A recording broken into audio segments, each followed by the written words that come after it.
What is meditation and why is it important to your health? That's what today's guest, Ashma Khanani-Moosa, is going to discuss with us. If you ever thought meditation was hard to do or you simply don't know how to do it, you will discover how easy it is to move into a state of peace and also a state of mindfulness. Now, how does someone turn personal trials into a source of strength for others? Ashma also talks about that. She's a certified life coach, and she uses her journey to lead support groups, offer encouragement, and tools for others to overcome whatever they are struggling with in life. When you subscribe to our show, you help us grow. Someone you know may need to hear this story, so please share with your family and friends. And consider supporting our mission.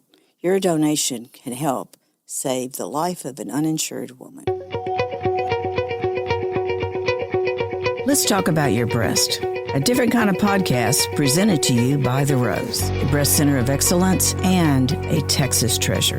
You're going to hear frank discussions about tough topics, and you're going to learn why knowing about your breast could save your life.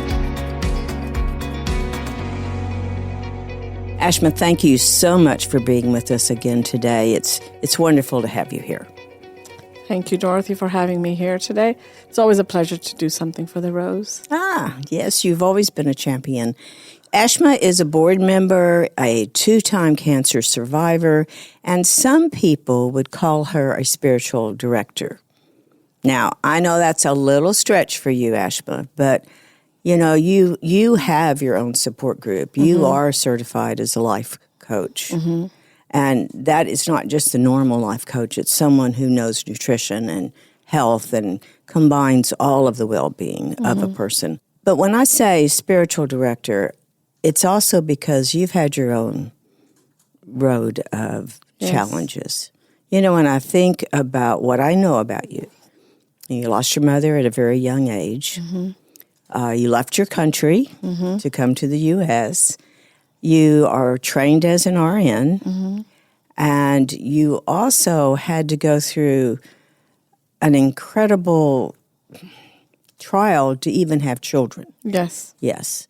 How many miscarriages did you have? I had a total of 7 pregnancies, and from that I got 2 beautiful children. And they are beautiful. Yes. But you've also, as I said, been a 2-time cancer survivor, 1 thyroid, 1 breast cancer. Yes, ma'am. You almost saw your husband die through COVID. Yes. That was scary. Oh, very scary. And now you've said goodbye to your two children. Almost. They've grown up, yes. And you've had a career change. You've gone from being the office manager of a busy practice to being this person who is now coaching and leading your own support groups. And all of those things are about change, about re-engineering ourselves. And so when I say spiritual director, I'm talking to someone who comes with experience. Right. There are times we really have to tap in to that other side of us. Absolutely. Yeah. You know, Dorothy, that's exactly what I'm doing now is I've done what needed to be done in your life. You always have dreams that you want to get married, you want to have kids, you want to be successful. And you know, with God's will, we've been able to do all that. And now it's completely a different journey, it seems like.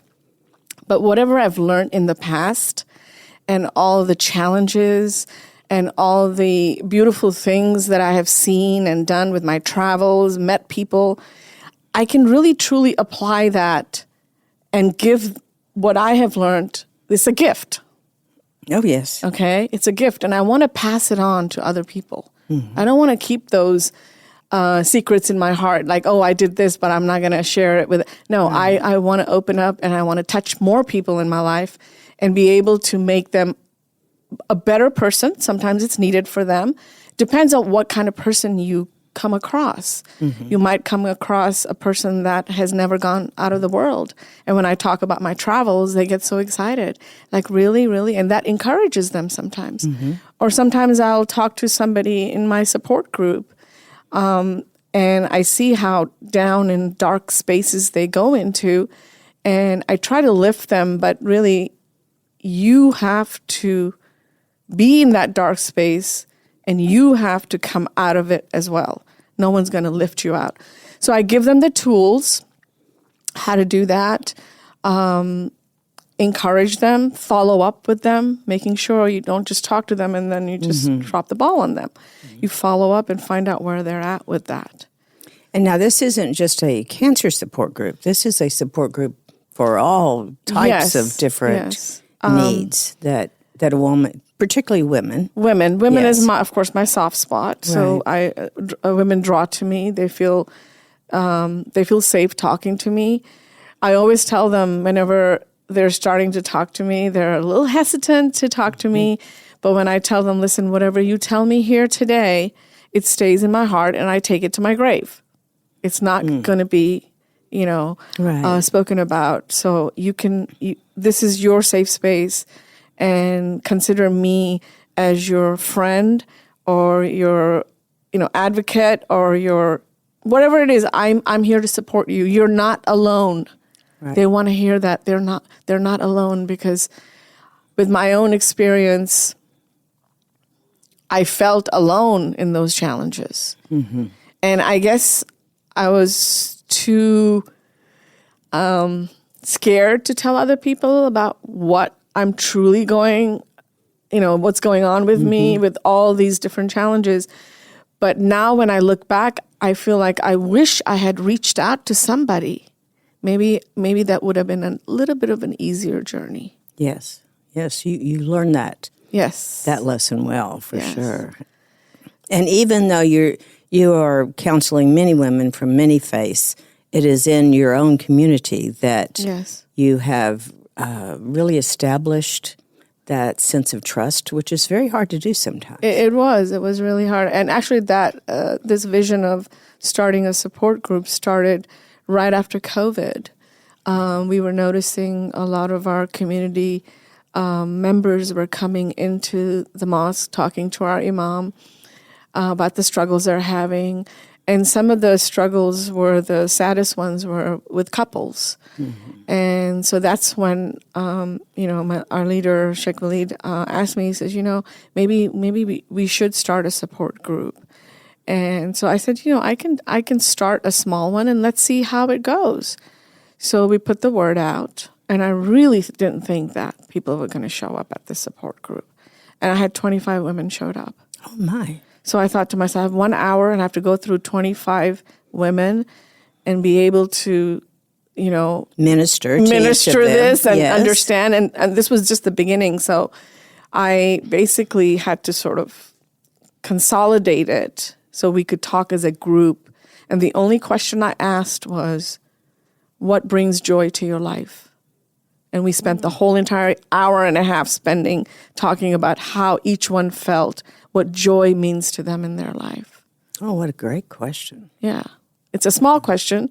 It's a small word, but it was a big conversation. Yes, it certainly. Yeah. Certainly is. And everybody walked out of there smiling. Well, like you said, we need some safe place to be, some safe person to talk to. Yes. And someone who's non-judgmental. Very much so. Yeah, I think that is the key for any counseling that you ever have. Yes, you have to know you're being heard. And I think one of the greatest tools that I learned from my training, from my being a parent, is listen. Mm-hmm. Listen to them. They're going to give you clues on where the weaknesses are, and then you can guide them and have a few goals for them that, hey, we need to work on this, this, and this. These are your strengths, but these are your weaknesses. And usually the client, the person, the friend will tell you when you listen. When you listen, yes, not talk. It's a very powerful tool. Yes. So another very powerful tool that I've seen you talk about, heard you mention is meditation. Yes, mindfulness has been, it was introduced to me when I was diagnosed with my first cancer, the thyroid cancer, and I had a very close relative that came to visit me. And he is a very wise spiritual person, and he was a good listener, and he was a good observer. And so we spent a lot of time together. And when he was leaving, he told me, he says, you would really benefit what you're going through in this time in your life is maybe learning how to meditate. And I thought, meditation? What is that? Like you always see that on TV. People are sitting there and and for hours. I told him, I said, I don't think that's the solution. So he says, okay, he says he talked a lot about it, but I wasn't listening. I was just hearing what he was saying, but I wasn't going to, submit to that. I had a lot of things going on. So he did leave a little write-up on it for me. He says, whenever you have time, just look through that. So I did. I was home alone, and I thought, let me just read what this meditation is, right? Mm-hmm. So I went through it, and it kind of, it kind of hits the spot, like what you're going through, and it's like telling you that these are the spots that need to be worked on, like, being in the here and now, enjoying the moment, being blissful. And my mind was in 100 places when I was going through this diagnosis. And it was always in the future. Like, what's going to happen to my kids? Mm-hmm. How am I going to get through this? Or in the past, I kept on saying, like, what did I do wrong to get this diagnosis? All this craziness that goes on in one person's mind.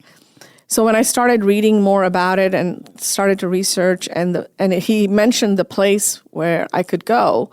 It's a safe space. It's a space that he had been to as well, an area, and these centers are all over the world. Mm-hmm. And at first, I was a little hesitant. I'm like, and you have to dedicate 10 days of silent meditation to learn this art. It's like going to school, submitting yourself and saying, I'm going to put my phone away, I'm going to put my books away, I'm going to put everything away, and I'm going to walk into this arena for 10 days without speaking, and somebody else is going to take care of me. Meaning, they feed you a very healthy meal. There's a, instructor there, leads your meditations. And you basically meditate for at least 10 hours a day.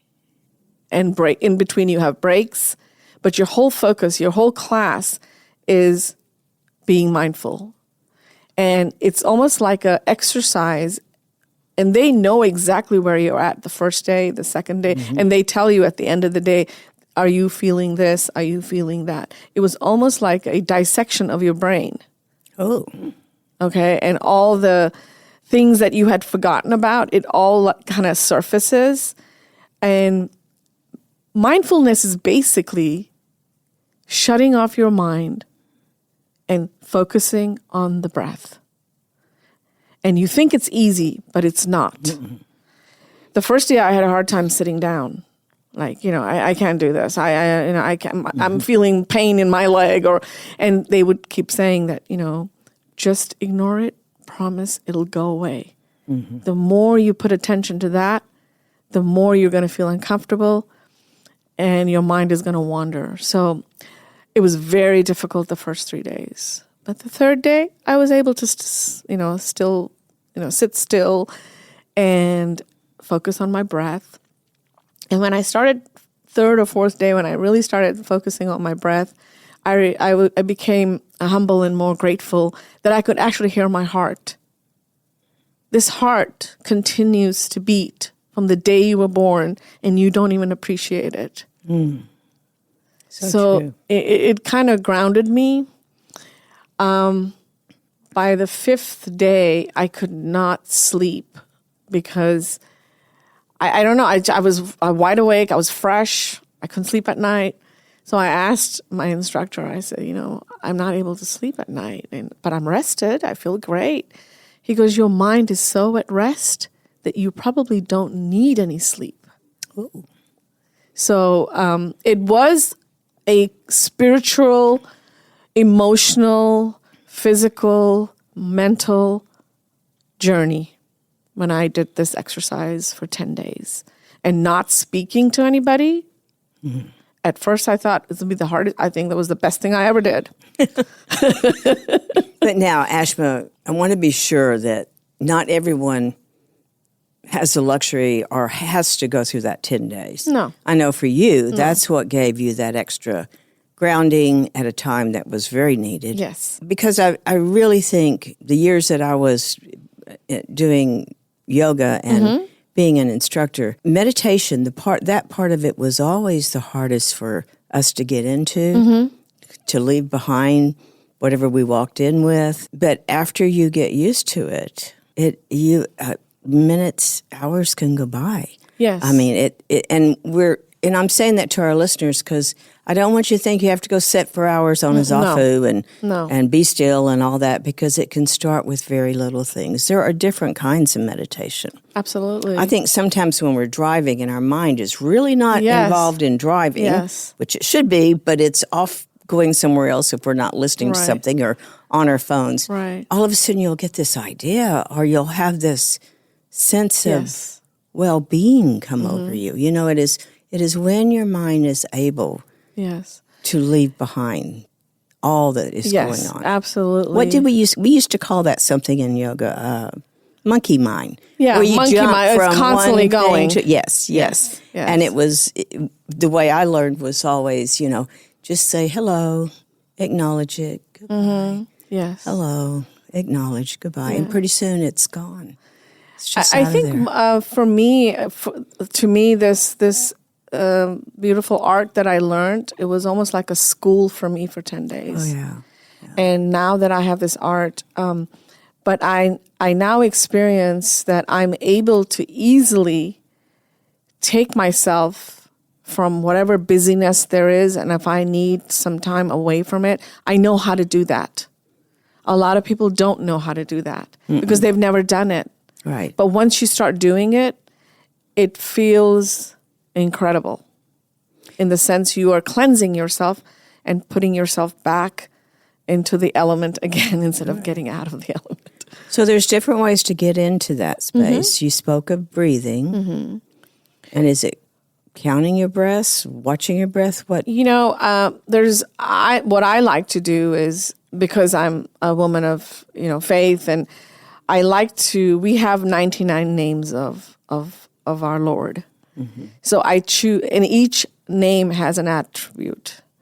It means something. So I pick one that particular day that kind of sings to me or, brings me closer to the divine.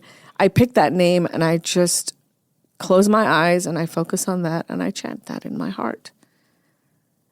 Sometimes it's mercy, or love, or, gratitude. There's so many different names that the Lord has. So when you choose to do that, you can use that mantra, I guess you can call it, and just close your eyes and focus on that. Some people like music, soft music in the background. Guided meditation is great with a group when you're doing that, so it distracts them away from other noises around. So the music is something settling, not anything loud or anything like that. This could be the ocean, or or sitting in front of the ocean. You just drift away. Your eyes don't have to be closed. You can meditate while you're still watching the ocean, the waves. And walking. Walking is like, I love to do that because that gets you physically fit. Okay, you feel good about going out. You're breathing the air. You're getting out of your home. Sometimes the four walls can get to people. And then looking around for the little things, the natural things around you that we don't even notice. That is a form of mindfulness and relaxation, appreciation, and making your heart a little bit more humble. Being grateful. Exactly. Finding that place to be grateful. Yes. Do you take your group through meditation when you? Yes, I do. Actually, after our support group, I always like to end it with. Usually, I tell them that you came into this support group I don't know under what were you thinking or why you came here. But now I want you to close your eyes and make an intention that how are you going to change that for yourself. It's usually something that's bothering them, but I usually tell them, make an intention of how you want to settle this in your heart and how you're going to work towards it. So they make that intention, they close their eyes, and I usually guide them by just, because this is, some of them it's first time, so you don't want to make it too complicated. Right. So you just want to tell them to just breathe and focus on your breath. So just focus on your breath. Breath, yes. That's hard to do. So if you close... Like breathe in, breathe out. Yes, you have to breathe, of course. I show them how to breathe in and breathe out, making sure that they're doing that because you don't want to hold your breath. Okay. That is very, very important. But then slowly calming down and focusing on... Sometimes I'll tell them, put your hand on your heart or the chest. So you can actually kind of do that little count, breathing in, breathing out. Sometimes people need that. Or sometimes I did a meditation on looking at your hands and appreciating them. How many things do we, being grateful for the hands that we have and just focusing on the hands and looking at your lines and looking at your hands and seeing, how many people you've touched. It was very calming for people. So I really think instead of it trains your mind to be in the present. And being in the present is what we need to be. Yes. Or we need to appreciate this moment. Because really, people with anxiety, people with things that they carry in their heart and they're so heavy, it's usually the past that's bothering them. They're constantly thinking, is that going to come and help us? No, it's finished. It's done. The future. You think, we want to do this, and this. And then you're like, okay, we need to plan. You're making your life busy for no reason because it's good to plan. I'm not saying. But don't worry about what's going to happen in the future. The more you do that, the more your mind stays here. It helps me with my prayers. How many times do we sit down to pray and our mind is wandering 20 places and we forget, okay, which verse was this? Ooh. So I think we're all guilty of that. Yeah. So if you can get into that element, like I said, before you do something so meaningful, or even you're talking to your spouse. How many times people talk to each other and they're not listening to each other because they're thinking about other things. They're not giving that person and even my children will sometimes catch me and say, Mom, are you listening? So these are the small things that make a huge difference in how your mind can be trained to be in the here and now, and it keeps you more happy.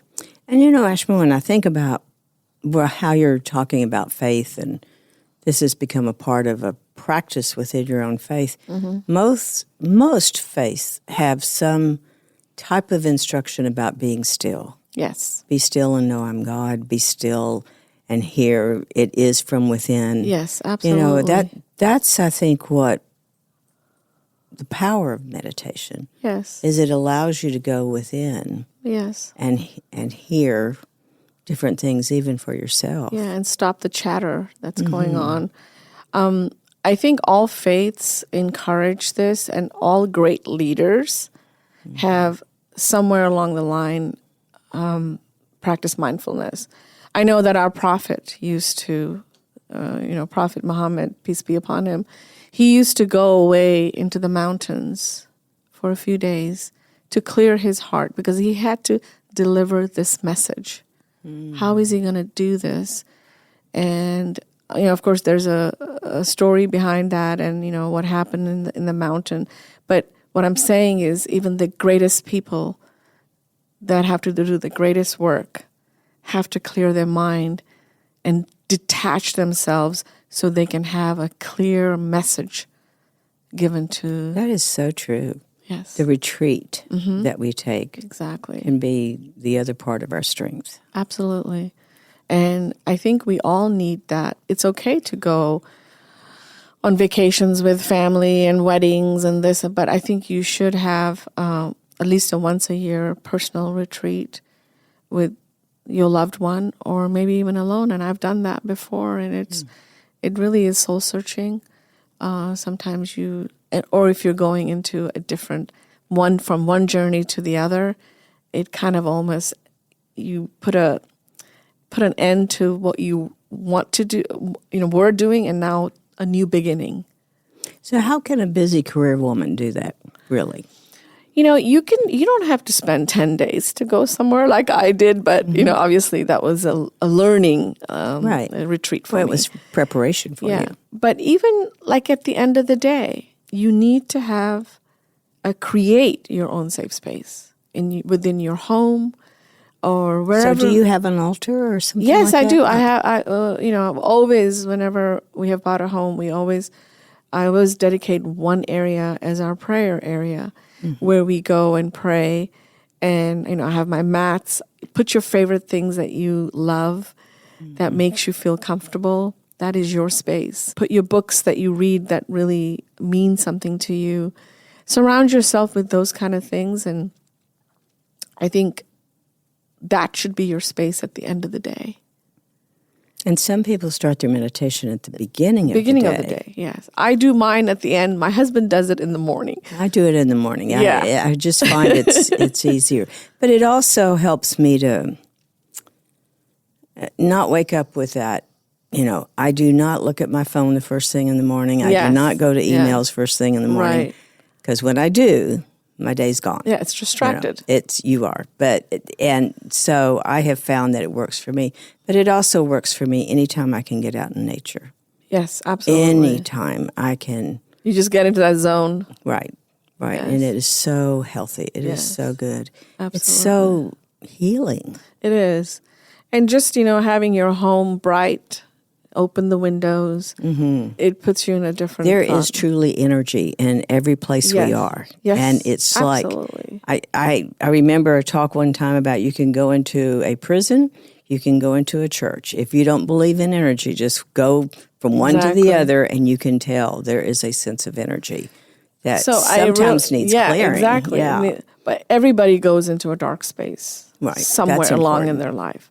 But sometimes if you really look carefully, you're in the darkest space, there is light coming in. And that is the light we're always looking for. I know. One time when I was really in a dark place, you told me, you said, well, what is it you're looking for? And of course it's the light. Yes. We don't want to stay there. No. So it's okay to acknowledge we're there. It's okay. Yeah. It's okay to be in that dark space, but it is up to you to find that crack where the light is coming from. Right. And the rest is you experience something divine. Ashma, can you take us through a short meditation? Sure. So what do we need to do? So we need to be relaxed, put everything down. Yes, with all these lights on us and all these people around, right, we're going to be relaxed. Usually I like to make sure that your feet are grounded on the ground. So you feel grounded. Putting your hands, I usually like to open my hands and, like you're praying or, receiving. And then I would say close your eyes gently and take a deep breath in from your belly. And just release. Make sure your shoulders are relaxed. You're sitting upright. And keep breathing in and out.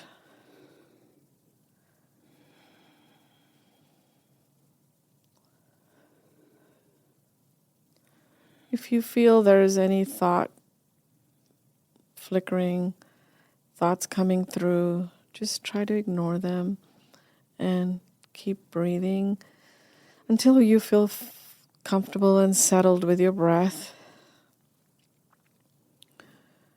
And then slowly just breathe in and out and feel the air coming in and out. And just focus on that. Anytime your mind wanders, just bring it back to your breath. Leave behind that doesn't serve you right now. And just relax. Whenever you're ready, slowly bring yourself back. Whenever you are ready, open your eyes gently. And so it is. Yes. Thank you so much. Absolutely. My goodness, you do feel refreshed. Yes, you do. Yes. And sometimes I always tell people that if you're having a busy day and you feel overwhelmed, that space can be in your car. Just go into your car, go into the closet, wherever it needs to go to rejuvenate and bring that light. Find that light. And bring it in. Mm-hmm. And your path will be illuminated. Beautiful. Well, thank you again so much for being with us today. And thank you for that lovely break from this busy and demanding world.